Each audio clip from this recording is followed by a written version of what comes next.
ನ್ಯಾಯಮೂರ್ತಿ ನಾಗಮೋಹನ್ ದಾಸ್ ವರದಿ ಆಧಾರವಾಗಿ 63 ಜಾತಿಗಳಿಗೆ 5% ಒಳ ಮೀಸಲಾತಿ ನೀಡಿರುವುದು ಭೋವಿ, ಬಂಜಾರ, ಕೋರಚ, ಕೋರಮ ಸೇರಿದಂತೆ ಅನೇಕ ಹಿಂದುಳಿದ ಜಾತಿಗಳಿಗೆ ಅನ್ಯಾಯವಾಗಿದೆ ಎಂದು ಅಖಿಲ ಕರ್ನಾಟಕ ಭೋವಿ ವಡ್ಡರ್ ಯುವ ವೇದಿಕೆಯ ಸದಸ್ಯರು ಅಸಮಾಧಾನ ವ್ಯಕ್ತಪಡಿಸಿದ್ದಾರೆ.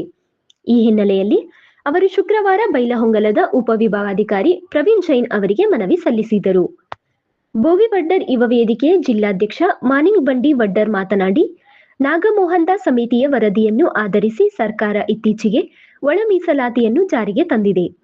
ಎಡಗೈಗೆ 6%, ಬಲಗೈಗೆ 5% ಹಾಗೂ ಸ್ಪರ್ಶ ಸಮುದಾಯಕ್ಕೆ 5% ಮೀಸಲಾತಿ ನೀಡಲಾಗಿದೆ.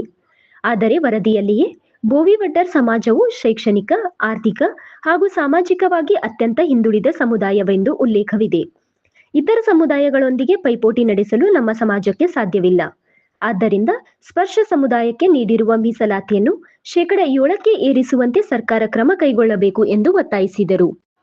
ಈ ಸಂದರ್ಭದಲ್ಲಿ ವಿನಾಯಕ್ ಒಡೆಯರ್, ಮಂಜು ಬಂಡಿ ವಡ್ಡರ್, ಬಾಳು ಬಂಡಿ ವಡ್ಡರ್, ಬಸ್ಸು ಬಂಡಿ ವಡ್ಡರ್, ನತ್ತು ಬಂಡಿ ವಡ್ಡರ್, ಅರ್ಜುನ್ ಬಂಡಿ ವಡ್ಡರ್, ನಾಗೇಶ್ ಬಂಡಿ ವಡ್ಡರ್, ಅರ್ಜುನ್ ದೋತ್ರೆ, ಕೃಷ್ಣಪ್ಪ ಬಂಡಿ ವಡ್ಡರ್, ಅಶೋಕ್ ಸಾಲುಟಗಿ, ವೆಂಕಟೇಶ್ ಬಂಡಿ ವಡ್ಡರ್, ಕಲ್ಲೊಳ್ಳಿ ಬಂಡಿ ವಡ್ಡರ್, ರವಿ ಬಂಡಿ ವಡ್ಡರ್, ಪವನ್ ಬಂಡಿ ವಡ್ಡರ್, ಮಹೇಶ್ ಬಂಡಿ ವಡ್ಡರ್, ಸುರೇಶ್ ಬಂಡಿ ವಡ್ಡರ್ ಸೇರಿದಂತೆ ಹಲವು ಸಮಾಜ ಬಾಂಧವರು ಹಾಜರಿದ್ದರು.